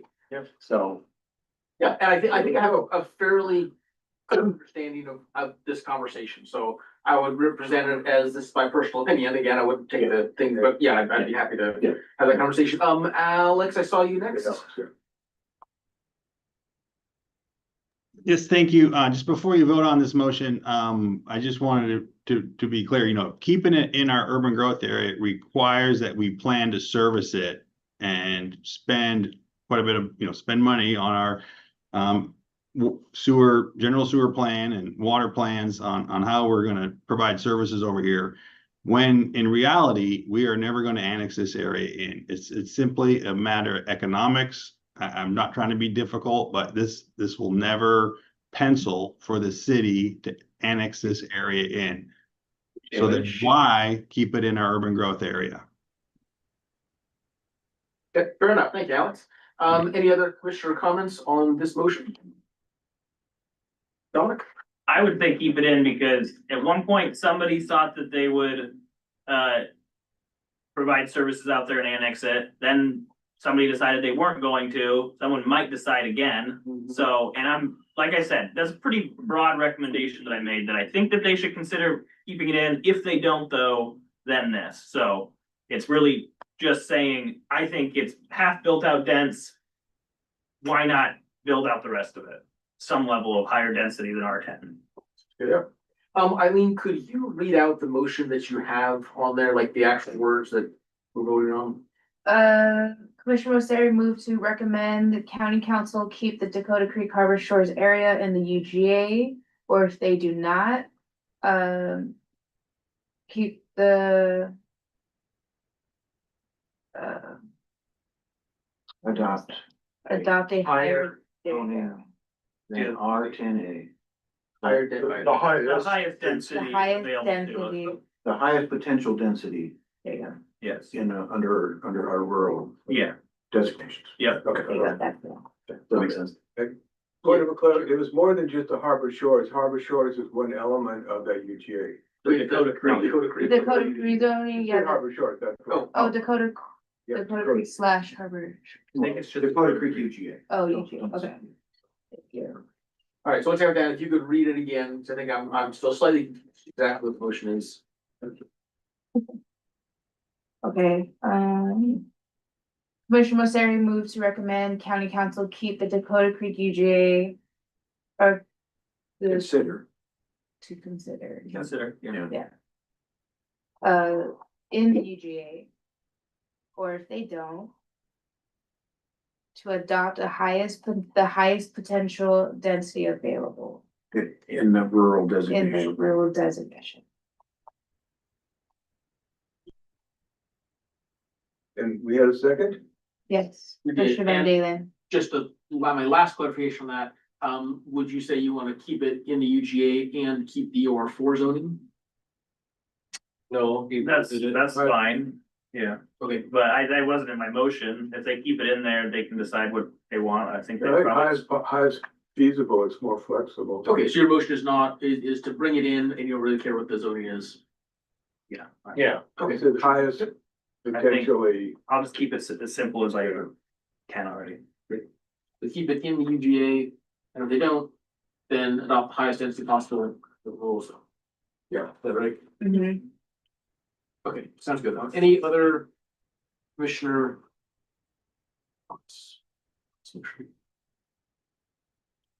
Great, Eileen, will you call the roll, please? Yes.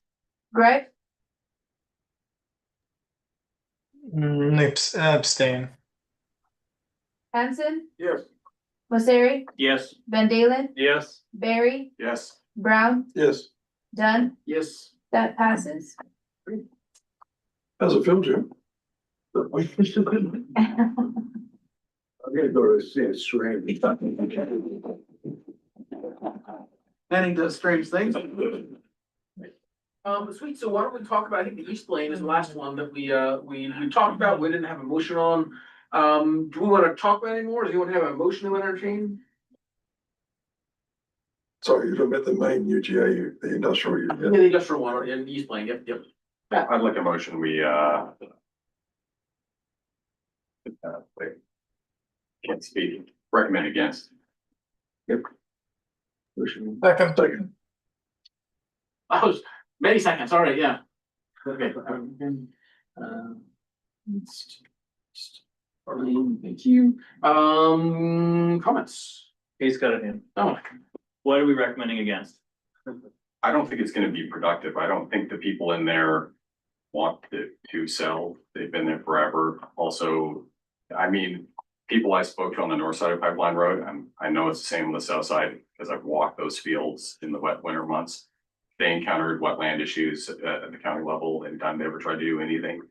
Like, this to me seems like something that you can make that change and it's not gonna actually affect any change on the ground. So you're recommending against the adoption of East Lane zoning?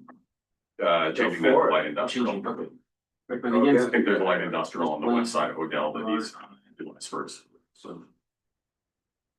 Right. I support that, and the main reason I support it is because I think it's misleading to say in the comprehensive plan that Blaine has met its projections for employment growth when the land will not support it. Ultimately, will not be able to support it.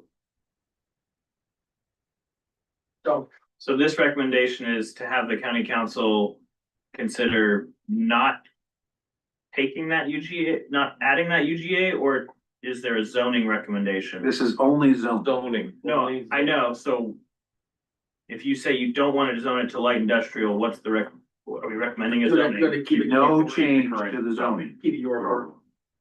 Oh, I see, okay. Thank you.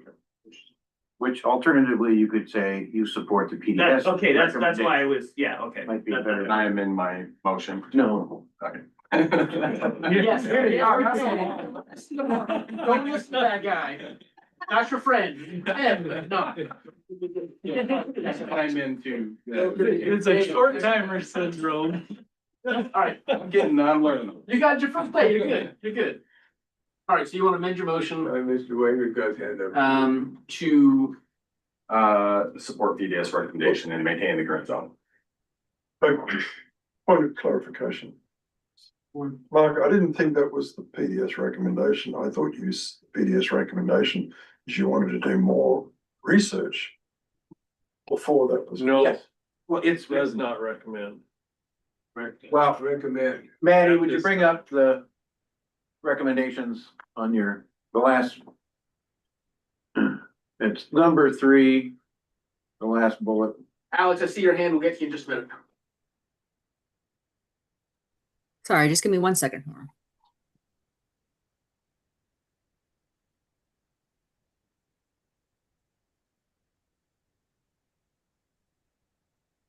I should really pull up the staff report because that's the correct wording in there. Well, they can make a motion, whatever wording they want in a motion, but Oh. it's pretty succinct on the Yeah, on the slide. Let's see.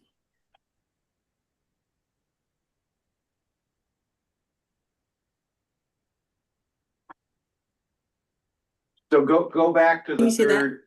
Yeah, but go back to the number 3 slide. Right. Can you see that? there. Yes, There we go. now highlight that PDS recommendation bullet at the bottom.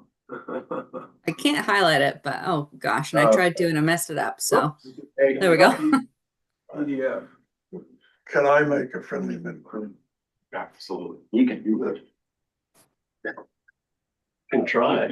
I'm just working with you, Mark. Because even when we argue, it's fun. The outreach and, critical areas study of the area. And I'm not talking about a full wetlands delineation, because that's obviously would require landowner consent, but I believe we need to understand what level of critical areas is in that area. Would be pending further critical areas. Well, it says PDS does not recommend the rezone of the subject, blah, blah, blah, blah, until further public outreach. And I'd like to put in after the emphasis, after the end. So it says a study of a high level study of the critical areas. And public outreach. Yeah, public outreach and the rest of it. But when we say study, I want it to encompass an assessment of what is the amount of critical areas on that. Could you restate your motion then? Sure. So it would be motion to support PDS's recommendation and maintain current zoning in the East Plain, UGA, and UR4 pending a high-level study, the critical areas and public outreach. That cover everything? That sounds Yep. good. Yep. Okay, great. Sorry, using light, all latest, best available science. Dominic is getting tired over here, but using best available High science. level. Okay, it's your motion. You This say. level's pretty good. Yeah, very good. Okay, Alex, I saw your hand a while ago. I want to make sure we get back to you. Go ahead. Yeah, I just wanted to kind of clarify what further public outreach means. Like, are we gonna bring this back up at a later date? Do you want us to? I mean, who's doing this public outreach? Is it Whatcom County? Is it the City of Blaine? I mean, it's Whatcom County's rezone proposal on behalf of City of Blaine's request. So I wanted to kind of just talk about that for a minute. And I just, one more point to reiterate. The City of Blaine is planning for this area to be manufacturing, whether it's single family homes approved by Whatcom County or future factories approved by the City of Blaine. It's the same wetland review and the same studies that are going to be done. So there is no difference, I don't believe, between, you know, for critical area impacts there. But I just want to be crystal clear. We've been planning for this big portion of this area to be manufacturing since prior to 2016. And we're going to annex it into the city at some point in the near future. I think Alex, Matt, go ahead. I mean, as far as public outreach, the people that I called to live along Pipeline Road had no idea what was going on. So more than what's happening now. And I mean, annexation's pending their vote too. So, yeah. Oh, Commissioner comments. Yes, Fred. Alex, again, I'd like to see it as manufacturing, and I recognize that whether you build 2,000 square feet for a manufacturing office, or you build it 2,000 square feet for a house, it has the same wetlands impacts or the same study requirements. But the reason I'm objecting to this is I don't believe it meets your comprehensive plan requirements for employment growth.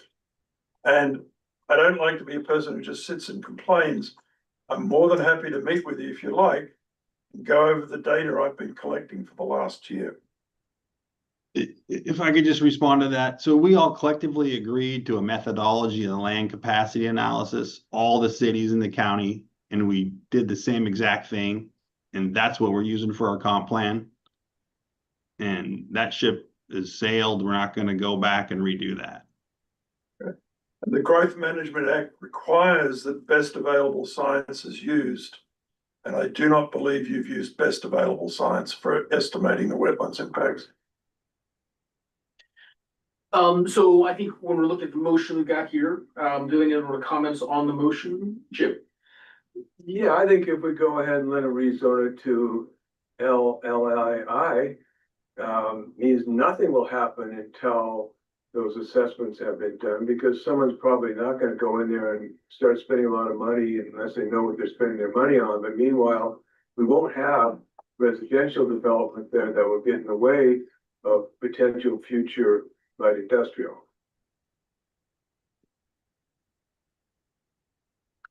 Any other commissioner comments? Nick, I can't see you online there. Do you have any thoughts? Nope, not at this time. That's good. Eileen, could you restate the motion, please? Oh, that was the wrong one. Commissioner Berry moved to support PDS's recommendation not to accept the rezone of subject 263 acre area from UR4 to LI and maintain its current zone until further public outreach and study of the area has been conducted. But, I like the Critical area. There you go. That's the one I missed. motion to support PDS's recommendation, maintain current zoning in East Plains UGA as UR4, pending a high level study of critical areas of public outreach. That's the. Thank you. You're welcome. can you, what's your, got that in there? If you could reread it as our final motion. Can you tell me one more time? Commissioner Berry? Yeah. To maintain. Motion to support PDS's recommendation, maintain current zoning in the East Blaine UGA as UR4, pending a high level study of the critical areas of public outreach.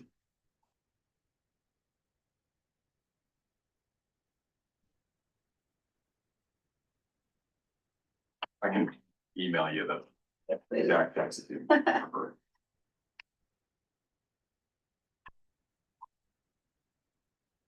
Yes, please.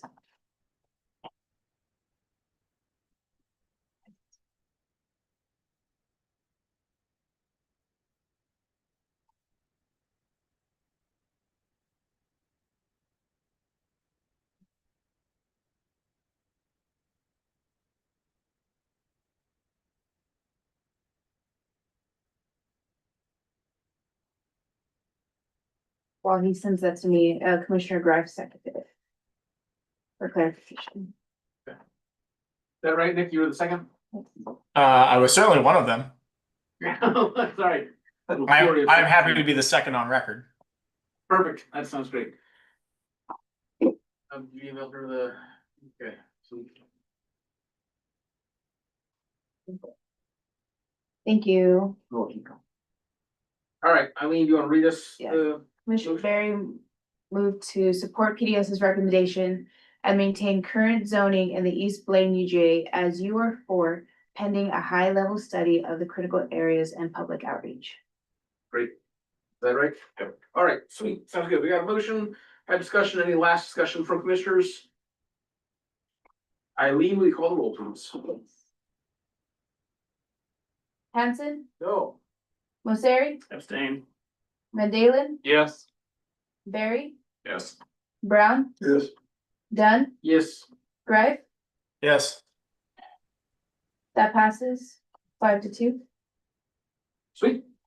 I believe that brings us to the conclusion of that work session. There's nothing else to vote on. Unless anybody else wants to bring up anything about phone? No, we're good, sweet. So we'll close our work session from there and we're moving. Was there anything from previous sessions we've not wrapped up? Or?